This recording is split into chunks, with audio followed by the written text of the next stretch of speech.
Welcome to Amber Book's 40 Minutes of Competence. Today we're going to cover bidding. And bidding is a very specific little game of chess. And you have to follow by the rules. It's very high stakes. So the question is, a bidder wants to better understand the type of soil on the site. Why can't a bidder just simply call the architect to get clarification? Well, because it's a very specific game of chess and because the owner wants to have access to the project done competently, done at a reasonable quality, done in a reasonable time frame, but probably most importantly, done at a reasonable price because it's a bit opaque how much things are going to cost. It's all good and well when an architect estimates how much things are going to cost, but you really find out how much things are going to cost when a bidder, that is someone who will be your contractor, they're called a bidder. So the builder is called the bidder in this stage. The drawings are finished in design, bid, build, and the drawings have gone out to bid. And so they've gone out to the public typically, or sometimes just a couple of firms that have been invited, but usually the public, and anyone who wants to bid on it can go ahead and bid on it. So yesterday afternoon, I was on a call. The contract had gone out to bid, and I was on a call. And despite the question here, why can't a bidder just call the architect to get clarification? I was calling the person who put out the bid, and I was trying to get clarification, knowing that she couldn't give it to me. And the reason she can't give it to me is the entire bidding process is based on this idea that everybody is working from the same set of information. And so I was asking questions, very specific questions, and she was saying, well, I can't answer that, but you can ask me in writing, and then I can put it in an addendum because for everyone to see. Because what happens is, the way the game is played is as follows.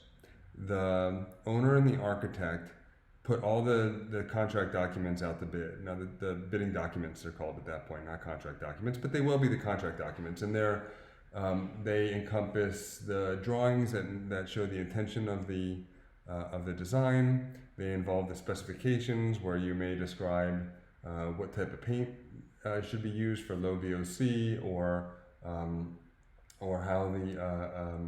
how the landscape is going to be handled with regard to topsoil. Or what brand of mechanical system is going to be used. So all these documents are going to go together, and they're going to go out to anyone who wants to put a bid in. And then the owner is going to receive all the bids, and typically going to go with the lowest one that's both responsive and responsible. More on that in a little bit. If I, as a bidder, want to understand more about the type of soil on the site, maybe there was not a soil report, or maybe the soil report is a little bit unclear to me, I can ask a question during the bidding process so that I can give a more accurate bid. I want to be able to understand what kind of soil, because the foundation is a really expensive part of the construction, and the soil is a really important part of understanding how you're going to use it, how you're going to do the foundation. So I want to understand the type of soil on the site. Maybe I want to understand where the water table is, because I want to understand that if I dig down below the water table, that the foundation is going to fill up with water, and I'm going to have to take measures to keep the water out, and what leaks in, I'm going to have to take measures to pump out. And as such, I want to understand what's going on, because it allows me to give a more accurate bid. But the problem is, I can't have an accurate bid and the other people I'm bidding against and not have an accurate bid. This is often done with public projects. That's the one I was on the phone about yesterday. So what's going to happen is, I'm going to call the architect and say, can you explain to me the soil conditions on the site? And the architect is going to say, no, I really can't, but if you want to put it in writing to me, I can explain to everyone when I send out an addendum, typically like a week before the bid is due. I'm going to send out an addendum that has an explanation of everything that all the questions that came. So a little more explanation about the type of soil and where the water table is. And maybe somebody else asked for more clarification on the type of gutters that should be used, because the spec was unclear in that. And maybe another person had a question about the timeline, wanted to understand whether the timeline was for substantial completion or final completion because there was something unclear in the document. So all of these questions together are going to be compiled, and they're going to be answered to the best of the architect's knowledge and sent out to all the bidders. And then the bid is going to open, the bids are going to be opened, and then we're going to move on from there. Now, because everyone's in the same boat, and because it's often done with public projects, once the bids are open, then we can see what typically they're often open in public to bring some daylight. You know, they say that daylight is the best disinfectant. So they're open to bring some daylight to the whole process. So I can see that I bid 1.1 million, and that the other contractor to my right bid 1.3 million, and the one to my left also bid 1.1 million, but a little bit less than mine, and so forth. And the reason you can't mess with the bid and mess with all this stuff is because I have to be, the owner has to be able to compare apples to apples, and my bid to someone else's bid. So I'm going to give you the next question. During bidding, who has the power, the owner or the contractor? The next question is, the bidder wants to substitute the specified floor finish for another one. Can she do that? That's the question. Can she do that? Then we're good. All right, so we have a couple of questions that we answered. The one is, who has the power, the owner or the contractor? And to talk about that, the bidder visits the site, right? So the bidder is going to visit the site. He's going to read all the drawings. She's going to read all the specs. He's going to determine the cost of all the materials. She's going to determine all the cost of the equipment and the systems in the bid. And if the bidder misses something, it's 100% the bidder's responsibility. So it's totally on the bidder. This is why it's really, really difficult to be a general contractor. And this is why if you talk to a general contractor, they often kind of envy their subcontractors, because their subcontractors often don't have to do that much work for the bidding process. They just have to tell them, oh, look at the plumbing maybe, and tell them about how much the plumbing's going to cost. But they don't have to bid everything every time and only get maybe 1 out of 5 jobs or 1 out of 10 jobs. And sometimes there's going to be a deposit collected. Sometimes the owner will collect a deposit, and then the bidder, at least back in the days when everything was done with rolls of drawings, the rolls of drawings had some value to them, and there needed to be a little skin in the game for the bidder. So the bidder would give a deposit, and still sometimes does. The owner will collect that deposit and keep it, and then after the bidding process is over, all the losing bidders will return their drawing sets to the owner to get their deposit back, and of course the winning bidder will just hold on to the drawings and get their deposit back as well. During that process, or even afterward, the bidder does not have any license to use the bid document. So if there's a detail on those drawings of the bidder, and again, the bidder is the person who's going to be building the project, the bidder can't say, that's a really nice detail. That's a really nice detail where the roof meets another roof. I think I'm going to share that with my other client. The bidder can't do that. The bidder doesn't own that drawing and can't then use it for another drawing. They can't use it for marketing. They can't say, look, here's the bid set that I got for the Smithsonian Museum. I'm a really big deal because the Smithsonian trusted me. You can't use it. You can't use the documents for marketing. The documents are yours. The documents are yours. All right. The bidder wants to substitute a specified floor finish for another floor finish, and the question is, why can't you do that? And the answer is almost always no, not without a changeover. So it's almost always the case that with deviations from the contract, you need to submit the proposed change. You as the bidder, not you as the architect. You as the bidder need to submit the proposed change in writing to the architect with enough time to get a response. So you say, okay, I don't want to use that floor finish. I'm going to use a different floor finish, and as such, I'm going to. It's up to me. The burden of proof is on me that the substitution is a better option for the architect. And then the architect is going to make the final approval, or rejection of that decision to use a different floor finish, and it's going to put that out, as you might imagine, based on everything I've said so far, as an addendum provided to all the bidders. So what's going to happen is I, the bidder, I'm going to say, I don't like this floor finish, and I'm going to have to go to the architect and say, I don't like this floor finish. You got to give me an option, use a different one.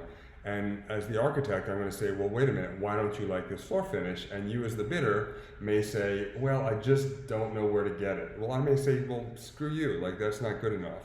Other people haven't had this problem. Or I may say, or I as the bidder may say, I don't like this floor finish because I've used it before and it didn't wear well. And now here are some photos of it. So the burden of proof is on me that the bidding documents that you, the architect, created are not what you probably would have created if you had the information that I'm now giving you. And then you can put on an addendum, either we're substituting out floor finish A for B because we have concerns that just came up about floor finish A, or you can put out on the addendum, we're giving you the option to substitute floor finish A for floor finish B. That way everybody is making the same bid based on the idea that they can substitute one floor finish for another. Substitutions that are submitted after the owner awards a contract, they're not considered unless there's a change order. So a change order requires, as you may know by now, a change order requires signature by the architect, the owner, and the contractor. And so that's a much bigger deal because that will change either the scope of the design or the scope of the calendar, of the schedule, or the scope of the contract in terms of who's paying who what.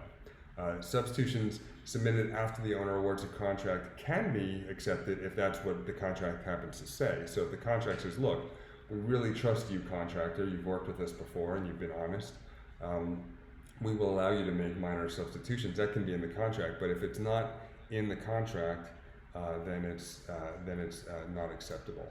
All right, the next one. What are surety bonds? What are surety bonds? All right, welcome back. All right, what are surety bonds? These are a really important concept, both in the exam and just kind of to understand. So what happens is, put yourself in the owner's position. So you put a project out to bid, it's multiple millions of dollars. Maybe all the bids came in at 4 million-ish, but one of the bids came in at 3.2 million. That's a lot less. So you can save $800,000 or maybe $1 million if you go with a low bidder, but you're a little suspicious because that low bid is just so low. You wonder if they can really kind of follow through and build the project for that $3.2 million. So often what you will do is you will require the bidders to provide what's called a surety bond. And a surety bond is actually just insurance.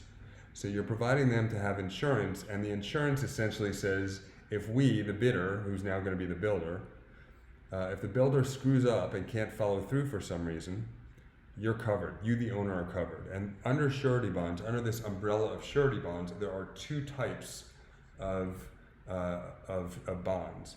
One is called a bid bond. And if the document requires a bid bond, that means that the third party insurer, if this builder who's bid $3.2 million takes a look at everything and goes, oh my gosh, we messed up completely. We did not realize that the stone on the facade was actually real stone. We thought it was like a fake stone that's like a tile that goes on the building. We didn't realize it was real stone. No wonder we were the lowest bidder by almost $1 million. There's no way that we can provide this building to the owner for what the contract says. There's no way we can do this. So we're going to walk away. We're going to walk away and clear our hands. Well, what's going to happen if the owner required a bid bond is that third party, which is essentially an insurer, that insurer is going to say, okay, we will give you, the owner, the extra $1 million to get the next lowest bidder. So say that the lowest bidder was 3.2 million, the next lowest bidder was 4.2 million. That's a difference of $1 million. the bid bond is going to pay the owner that $1 million. Then the owner can then go with the next lowest bidder, but still pay the amount that they would have paid had they gone with the lowest bidder. And this is why it's kind of a high stakes chess game, because if you make any mistake like that, it could easily cost your firm $1 million if you bid it incorrectly as the bidder.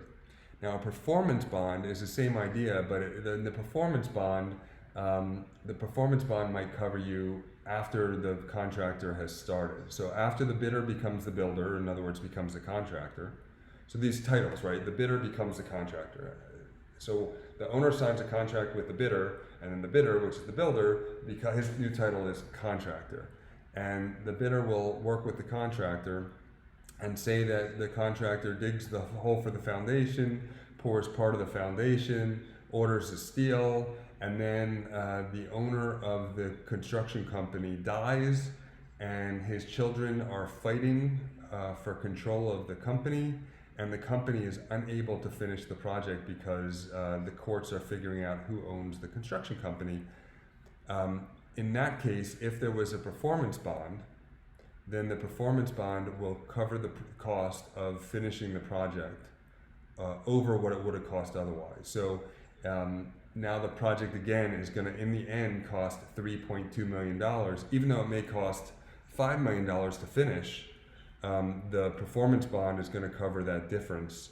The performance bond is going to make sure that the owner is made whole, that the owner entered into a contract to build it at $3.2 million, and even if the contractor bails, the owner is still going to pay $3.2 million. And as you might imagine, there's an AIA document to organize the bonds. I don't recommend you memorizing all the AIA document numbers. I don't think that's important for the exam. But just so you know, it's A312. It's a little document that helps them organize.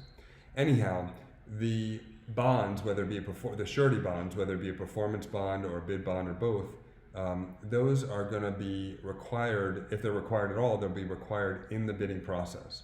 So all the bidders will have to get an insurer basically to back them up. So each of the bidders has an insurer that says, yes, this person's legit, and that means that you as an insurer, better know the person you're giving the bid bond or performance bond to. You better know that they have a record of following through, because you don't want to pay $1 million or $1.8 million to either allow the owner to go with the next lowest bid in the case of a bid bond, or to go or to finish the project halfway through in the case of the disputed ownership of the construction company and the performance bond. Can the owner accept a bid that doesn't meet all the bidding requirements? Can an owner accept a bid that does not meet all the bidding requirements? So the question was, can the owner accept a bid that doesn't meet all bidding requirements? And the answer is hell yeah. The contract, as you might imagine, is the owner's money. They can do what they want, and you can imagine a very complex project, or even a very simple one, that the owner may say, oh, okay, this person didn't dot their I or cross their T, but they look pretty good to me. It's a great price and a great company, great builder, and I'm going to go ahead and go with them anyway. So the owner actually has great latitude. Now, typically the owner will accept what's called the lowest responsive and responsible bid, the lowest responsive and responsible bid. And what that means is the lowest responsive bid, it means the bid that looks legit. They didn't turn it in late. They didn't, the bidder didn't skip out on the surety bond and not provide one. They played all the rules of the game appropriately. They didn't, it looks like that they understood that there was a water table issue, because in their bid response they have money set aside for pumping out the foundation. So it looks like they kind of were responsive to what we gave them. Responsible means it looks like they're not like a new company that has no track record. So responsible means they have a track record of building quality projects. We have no reason to think that they have, we the owner have no reason to think that they have an unacceptable financial situation where they're about to go under, or that the owner's about to die. that they have the capability and the wherewithal to get such a complex project finished and ready for occupancy. And then once the contract award is under consideration, the bidder may be required to submit something to the architect called a contractor qualification statement. And again, this is an AIA document. They're all these AIA documents. The AIA pretty much owns the market on the legal side of all this, and they have documents that don't have to be used, but they're often used, especially for bigger projects. This document's called A305, but you don't have to know that. And the owner has the right to accept the bid that has irregularities of any kind, or even a bid that doesn't quite meet the requirements of the bidding process. So the owner has a lot of power and a lot of control because it's complicated, and we can't anticipate what the trade-offs are going to be between a bidder that maybe has something wrong with her bid and her amazing price, and we're all kind of in negotiation mode. Now, if the bidder requests, so the architect and the owner can say, we need a contractor qualification statement. We need you to provide bank accounts. We need you to provide proof of past work that was legit, because we haven't heard of you because you're not from this area. And then if it all checks out, the owner can move forward. And if it doesn't check out, the owner can switch to a different bidder, the next lowest bidder usually.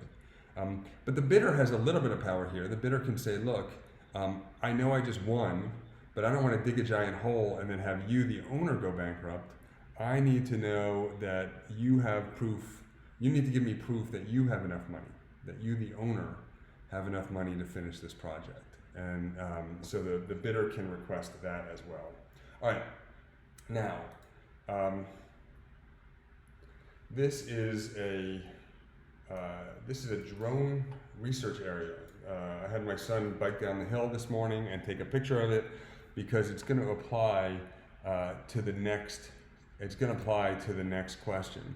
So in a drone research area, do you need a net? Well, it's kind of a new research area, and so on campus they didn't want drones flying off and hitting people in the head or hitting cars that were driving by. And it was kind of the early days of drones when we weren't really sure that wouldn't happen all the time. And so they put a big net around it. But there were surely, I don't know this for certain, but there were surely, or almost certainly, debates going on as to whether or not a net like this is needed. So you can imagine that this is our scenario. The design of a community drone park complex goes out to bid with a park encompassing net as an add alternate. Now, an add alternate means just what you think. It means they're going to come up with a base bid, and then they're going to come up with an extra amount of money that the add alternate is going to cost. And the net is the add alternate. So there's going to be a drone park, and then there may or may not be a net. The owner wants to get a sense of how much the net's going to cost, and then the owner can decide whether she wants to take the risk of having a no net and saving money, or having a net and paying the money and eliminating some of the risk of a drone just going off. Bidders submit a base bid for the complex and an add alternate bid price that includes the net. So bidder A has a base bid for the drone park of $400,000, and the net, which sounds like net versus gross, but that's not the kind of net. I mean literally a net. The net is going to be an extra $100,000, and the total for both then, the base bid for the park and the net, is going to be $500,000. Now bidder B, the base bid for the rec center is $410,000. You see that's more expensive than bidder A for the base park, but the net, the bidder B is only going to charge her $65,000 more. And so the total for both is $475,000. So what we have here is a situation where bidder A is less expensive on the base bid, but bidder B is less expensive on the total bid if the owner decides to go for the net. So who is awarded the contract? The bidder with the lowest base bid or the bidder with the lowest total bid? So it's a pretty interesting question. And if you remember from earlier, I had somebody ask me that, and I put it out to you guys for the answer. If you've been a long-time listener or first-time caller of the 40 Minutes of Competence, this was a question that came up a long time ago, and I didn't know the answer to, so I gave it to the community, and the community did not know the answer to it, and so eventually I found the answer to it.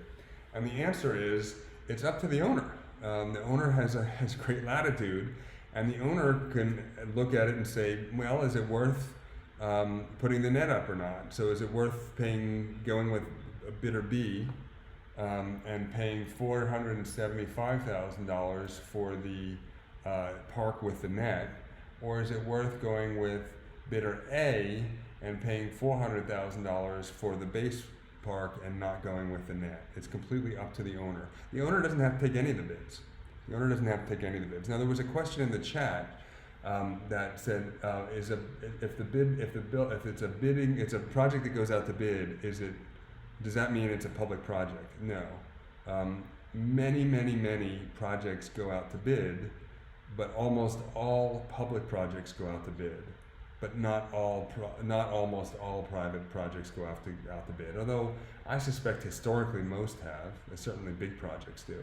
But there are other flavors of getting the project done that are a little bit less about price and more about quality. So bidding is the bidding process. The low bidder means that basically you sometimes sacrifice quality, but it means you're much less likely to have the town magistrate give the project to her brother-in-law because she likes her brother-in-law and wants to help him out. So I mean, as recently as I took my students to DC, we went with one of my former students to a really nice construction project there. And the former student who now works in an architecture firm was explaining to me that well, maybe I don't want to give anything away. But anyhow, there are certainly situations, I don't want to get anyone in trouble, but there are certainly situations where even with a bid process, the project gets steered to a acquaintance of the mayor or of a town council person or something like that. All right. Next question. Our next question is, the owner wants to hire the lowest bidder, but that bidder is going to be working with a facade installer, in other words, a subcontractor, known to be connected with the mafia. And the question is, now what? All right. So now we have a situation where the owner really wants to go with the lowest bidder, but is not thrilled about having to get into bed with this particular facade installer. So what's going to happen is, after the bidder is selected, so I, the owner, select you, the bidder, and then you, the bidder, you have to provide the owner through the architect. You have to provide me through the architect a breakdown of who are the major players, who are your major subs, who are your major manufacturers and suppliers, basically the important people on your team. Now, I, the owner, can say, well, that facade installer is not acceptable to me because he was indicted for racketeering and murder and all kinds of other things, and I do not want to even come close to that. I don't want to touch it. So if I have a legitimate reason, like the facade installer has a criminal record, I'm allowed to say, I don't want to work with that facade installer. You need to get me a new facade installer. So you, the bidder, who's about to be the contractor, you, the bidder, can say, okay, I have found a different facade installer, but this new facade installer is going to be an extra $40,000. So if you want this new facade installer, you're going to have to increase the contract amount by $40,000. Now, I, the owner, I can accept that and say, yes, it's worth it for me. Or I can say, no, never mind. I don't want to go with you at all anymore. And frankly, the bidder can say, I'm going to work with this guy because if I don't, he's going to break my legs. So I don't, I gave a bid based on him, and I don't want to deviate from that. So everyone has a way out. The owner has the right to kind of change things up in terms of the team, but everyone has a way out. So these are the kind of the rules, the complicated rules of bidding.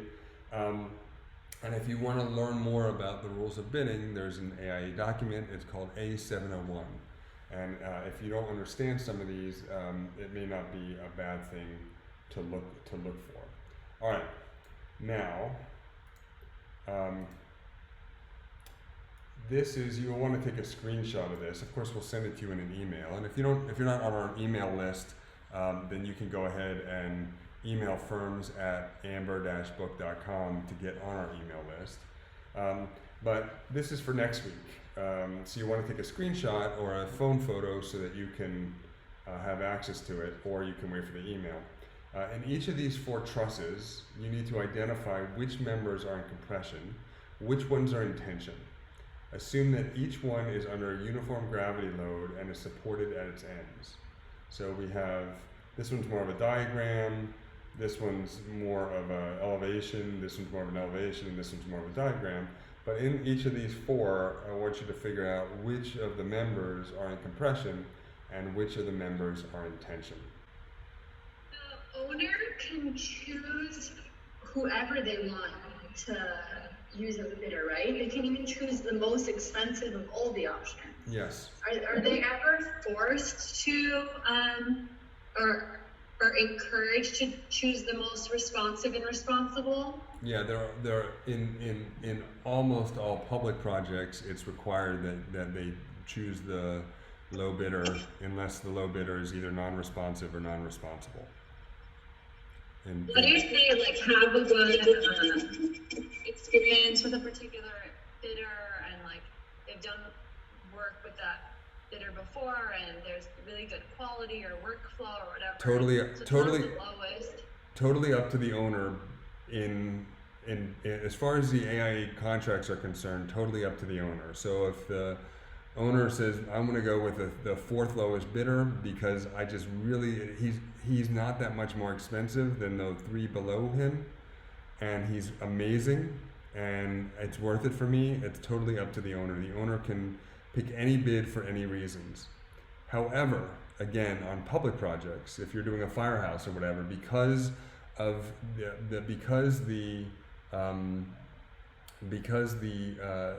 fear of corruption, it's much more difficult to go with the 3rd or 4th lowest bidder. It may require a review, it may require approval of the town council, it may, I'm not really sure what process happens, but basically, typically you have to prove that the 3 others are not nearly as good or maybe even non-responsive or non-responsible. So it depends totally on the owner and who the owner, not just on the owner's whims, but who the owner is. Anybody else? Gerald, you can go ahead. Hey, Michael. So the question regarding the net. So do you know which one the owner chose and the reasons for that? Well, I made up that. I made up that the net went. I mean, there really was a net, and when it was built, people were wondering, do you need a net? And so I just kind of took that idea and said, okay. What I was trying to think of what in my town that I could send my son to go take a picture of is a situation where there was some kind of an ad alternate, or there could have been. And it always occurred to me that, I don't know, I'm the kind of person, I drive by that net every time I drive by it and I say, or bike by it or whatever, and I say, I wonder what the process was for, because it's a new building type. The idea of a drone research area is not a normal building typology. I don't think there's an occupancy class for outdoor drone research park in the code. So it just always struck me as I wonder what the decision process was for deciding to put that expensive net on there. The owner has all the power during the bidding process. Now, once as you know from your own experience, once the contract is signed, the power shifts considerably in the direction of the contractor. So now the bidder becomes a contractor, and now the contractor has this giant hole in the ground and is doing all this magical work to make a building come out of it that meets code and doesn't fall down and it stays dry. And the contractor then comes to to be the lowest bid. It's not unusual to become the lowest bid. The bidder will purposely bid it for less money than it will cost the bidder to do the project. And you say, well, why would they do that? Because if they do that, they'll get the project, but they'll lose money on it. And the answer is because the bidder is intending to make her money back in the change orders. So anytime there's a change of schedule, a change of design, or a change of money, a change of cost, there's going to be what's called a change order, and contractors are notorious for submitting change orders to the architect and the owner to approve, and those change orders now say, oh, you know what, they're not making that stone anymore that you wanted. I'm going to replace it with this stone, and you have to say, you as the architect often will have to hunt the manufacturer down, and say, sure they are. I just had them on the phone. They still make that. They still make that. But the contractor is hoping to swap the expensive stone out for a cheaper stone, so that the contractor can make up for the fact that she bid for less than it cost the project to be built in order to get the project. So it's not unusual for contractors, especially unscrupulous contractors, to intentionally bid at a price that's essentially a loss leader that makes it look like you're spending less money, but in reality they're going to make up the difference by just harassing you with change orders for every tiny thing. Because you can imagine, if you're doing a giant project, a $10 million or $50 or $100 million project, if you're doing a $100 million project, there are a gazillion things that is going to be the contractor's call whether or not to submit a change order. Something just won't be exactly right. So the contractor has a lot of leeway and can say, oh, you know what, you didn't draw your foundation, your soil borings didn't say that there was rock here, but there's rock here. So that was pretty expensive for us, so I'm going to charge you an extra $20,000 for this. And the owner then has to somehow spend their time going through and proving, the architect and the owner, if they want to reject the change order, has to spend their time going through the old soil reports and saying, okay, yes, it did not show there was rock there, but it showed there was rock on either side of it. So you could assume there was rock there as well. Or maybe on either side of it there was not rock, so that it didn't have to be blasted out. But of course, when you do soil borings, you're just taking samples all throughout the site, and it's not totally unheard of to have something in between the samples be completely different than the samples. Even if the samples were taken every X feet, maybe X over 2 feet, halfway between them was a totally different condition. There was an underground stream going through that wasn't picked up. Now the question is that a change order or not? Like from the contractor's point of view, yeah. Now I have to pump out water because it's an underground stream. From the architect's point of view, maybe, well, we gave you the soil borings, and sometimes things happen, and there's just no way for even a sophisticated architect and a sophisticated owner to be able to legitimately fight all the change orders. And there's a lot of discretion. It's a weird financial relationship between the owner and the contractor, because the contractor now has this building that the owner is trying to finish because the school's going to be moving in, and the contractor is now kind of saying, look, I can't finish it on time because of the soil boring report. And now the owner has to figure out what to do. Does the owner pay more money to finish the school quicker? Does the owner dispute it? There's a process whereby the architect can say, can give a construction change directive and tell the contractor, you need to keep working, we'll figure it out later because we got to meet this deadline. And the contractor then has to keep working, even though the contractor is not sure whether or not she's going to be paid for the underground stream that happens to go between the two soil boring reports, and maybe a arbitrator later is going to decide who gets how much money. So just by virtue of the large sums of money, the vast sums of money changing hands, there are going to be disputes. And so it's important, that's why it's important to have a responsible contractor. You want a contractor that has a reputation of not screwing the client over, screwing the owner over on change orders. Any other questions?